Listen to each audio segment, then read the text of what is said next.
So, I'm going to say this right now. This dev note, in my opinion, was the best dev note we've had. Extremely encouraging since the previous dev note was Apology. Lots of new, what I would consider flat out content. Okay, so we're going to talk about the companion system and some of the other things that are getting released here. I'm not familiar with this yet. I have yet to read it, so you're going to be getting my live reaction. On top of it, okay, I want to let you guys know one other thing. Right now, I'm actually live. The reason is a new game just came out. It's called Marvel Guardians of the Galaxy. You can find it on Steam. I'm not really like a sponsor or whatever. I'm just going to play it because it's a Marvel channel. Figure it'd be fun. Play another Marvel game. If you're curious, it's a $60 Steam game. I'm going to try it out. Single player action RPG. Looks like it could be funny. I'm going to be playing that live. But that's not what this video is about today, okay? Twitch.tv/DarthMicrotransaction in the pin comment and all that.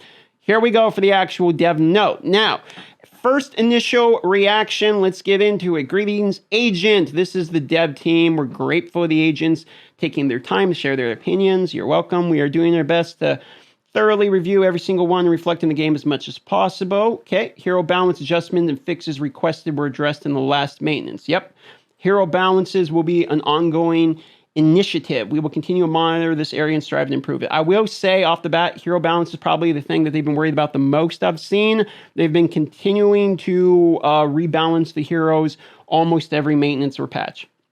We're also aware there are still various pieces of content and features that agents want to be added in the game. We believe that some of the suggestions are part of Dev Note 2. Yep, we're familiar with that.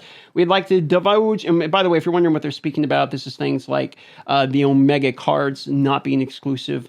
We would like to divulge some key information regarding the major updates we're aiming to complete by 11.3. This is very soon. In case of any changes, an additional announcement will be given in advance. Awesome. So we will review some of the features announced in the previous dev notes, along with sneak peeks and contents that have not yet been released. So here we go. I heard that companion system was coming. I know nothing about it. I'm excited to see. We are preparing a support system called the Companion, which features characters to take the role of supporting or enhancing your playable hero.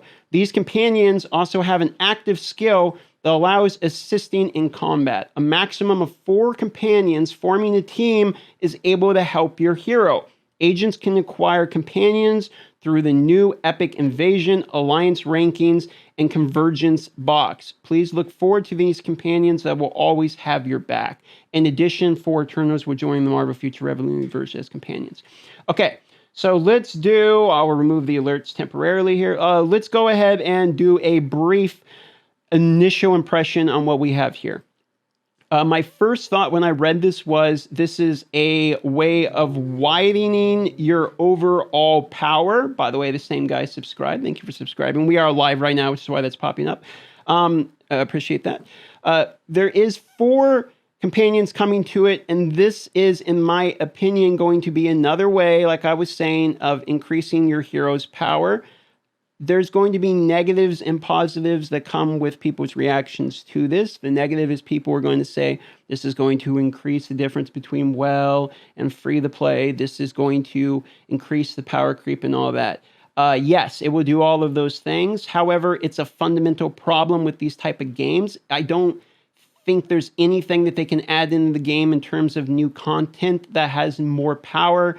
That is something where it's not going to widen the gap between well and free to play. It's the current economy of mobile games we're in. It's an unfortunate thing. I don't want to keep hammering on that point literally every time something comes out. So I'm saying that now so I can address the people who are saying this is probably going to be another way to make your hero power and blah, blah, blah, blah. Yes, you are technically right. Okay, you are right. I acknowledge that. However, I don't want to keep addressing that point every single time they come out with some new system for the heroes, so I'm just going to say it that once. That out of the way, I want to say I'm actually kind of excited by something new in the game to look forward to from the Epic Invasion, alliances in general that do something other than just a store, and the Convergence box. The Convergence box currently is sort of garbage. You even have to pay gold to dismantle stuff in order to get, particles which you can use to get like more gold. Like, it doesn't make it like a whole ton of sense, and it's not really that great, even though you can occasionally get some things like specializations and enhancement potential and stuff that really is important. So 4 companions coming to the game. In addition, 4 Eternals will join Marvel Future Revolutions as companions. Okay, so I I was hoping that we were going to get new heroes, not companions. But it is something new coming to the game, and we're going to have to wait and see how the companion system breaks down.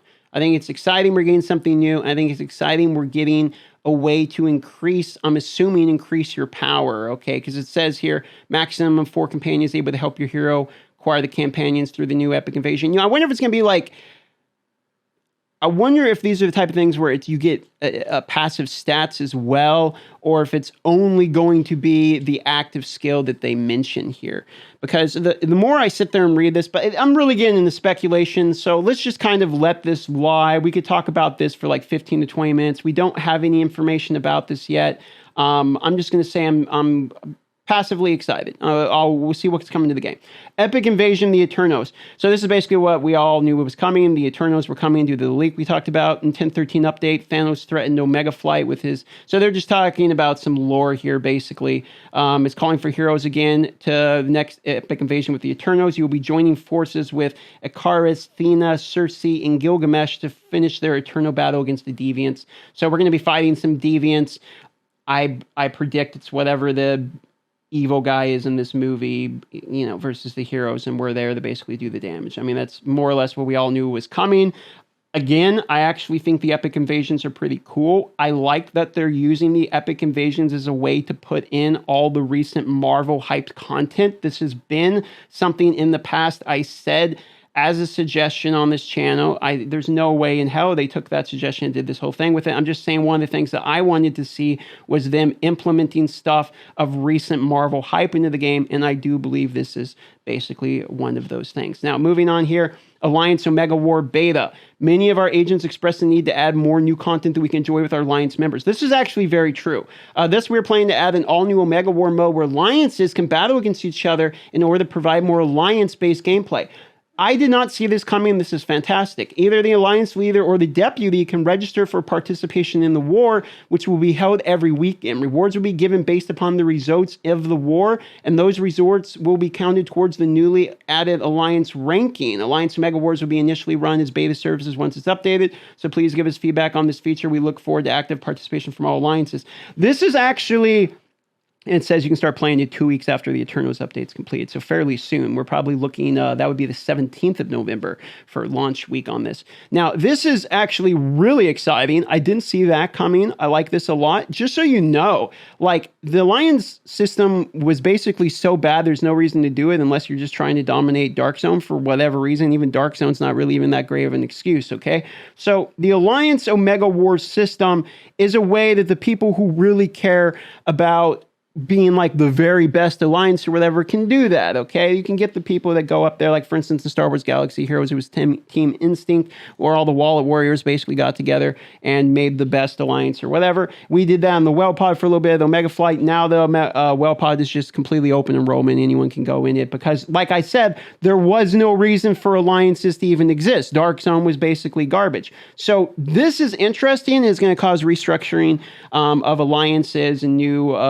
standards for sure. I actually think that's very exciting for the community events as well. I'm sure people will start doing community-based Omega War events, and we could do some hype stuff on the channel with that if we get into that and if people are interested. Now, moving in here, new ranking system, Alliance rankings. Okay, total contributions of Alliance members will determine their Alliance ranking on the server. Current contributions are limited to donate, check-in, and Alliance loyalty, but we updated to take content usage into account. Alliance ranking will be updated.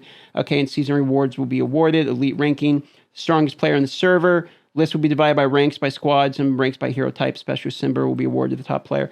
From what I can tell, what they're saying, total contributions and all that, donate, check-in, Alliance loyalty, this is literally just WoW stuff. So I'm pretty sure the best player is the one that, from what I can see, is the one that's going to have the most loyalty, because everyone, if you're playing every day, is going to have these static numbers going to be the same. Alliance loyalty will literally be the only other thing you can do. Other than the quest, it's just straight welling on packs. aka the top player is aka the most expensive player. That is what I'm reading here. Someone tell me if I'm wrong. Let's move forward. Transmutation, as mentioned in DevNote 2, a new feature called Transmutation will be added to increase the usability of costumes and Omega cards. Awesome. Convert costumes and Omega cards to those of another hero. You can use Transmutation to change your costumes and Omega cards to be usable for another hero in your squad.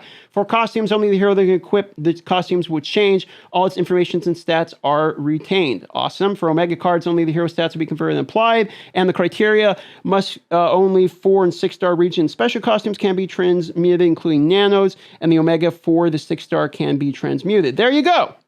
Just like that, that's simple. So now for the people that were wondering about my previous video, there you go. You can, in fact, do this. Looks like my speculation was correct. We do not know if transmutation will have a cost associated with it. They did not mention it here. So if there is going to be a cost, that is something that is not mentioned. Let's continue. Battle badge crafting function allows to craft and acquire 4 of the 6-star battle badges will be added. Previous grade battle badges will be used as crafting material. We're planning to allow achievements. Okay, so this I originally said I didn't like this idea. A lot of people like this idea. I'm fine with this getting added. The only reason I didn't say I like this is because I thought it would once again kind of do well versus free to play, as well as they're basically going to have more materials to craft up, more badges, making badges effectively a wider pay gap, as before badges were sort of the only spot where free to play could really either have an edge on pay to play people, or as it was a limited amount of RNG, or as a spot where really you could get power without having to associate your resources into it. And now this is something that I believe is going to sort badges over to once again something that's basically a resource related game. And that's unfortunate for me, as I see these type of games are basically currency games, and badges seemed like to me one position where currency almost didn't matter, and it was sort of RNG and just felt great when you got that badge and sort of took you out of that thought process of just spending stuff. That being said, I understand why this is needed. Getting 6-star battle badges were rough, as long as they don't nerf the drop rate again, because there's no point to add battle badge crafting so people can get 6-star battle badges if we're nerfing the drop rate of 6-star. That would be only subject to forcing people through your crafting system, would be once again designed to bleed people of resources. So this being said, we cannot balance the new battle badge drop rates because there's now a crafting system, or else why would there have been a crafting system in the literal first place? Let's continue. Nano fusion costumes option change. Function allows changing nano fusion costume options will be allowed. This is only basically making it where you no longer have to get the perfect stats before you nano fusion. Before, once you nano fusion something, the stats were locked. And just like that, the dev note's over. Easily the best dev note we've had yet. Exactly what we wanted to see on the follow-up to the previous apology. Extremely encouraging for the health of the game. So I'm going to say this right now. This dev note, in my opinion, was the best dev note we've had. Extremely encouraging since the previous dev note was apology. Lots of new, what I would consider flat-out content. Whether or not you guys are excited by the fact that there's going to be new ways to basically increase your power, that's up for you, for your decision. However, there's new things to do in this game for sure. We got companion system, new epic invasions, alliance omega wars, new ranking systems, transmutations, battle badge crafting, and then we have some fixes like the nano fuse costume option change. These are all good changes. Big fan of that. Big fan of that. Okay, especially being able to, and I want to reiterate on one point right here, transmutation criteria is one of the best changes out of this entire patch. This is going to help everyone as long as they don't hide this behind a paywall. Go look at my previous video where I talk about why this change is going to allow you to effectively get a fully maxed out Nano Fusion 6-star helmet of any type you want. Okay, that being said, that's going to wrap it up. Like the video, subscribe, or leave a comment. Love y'all, and I'll see you on the next one.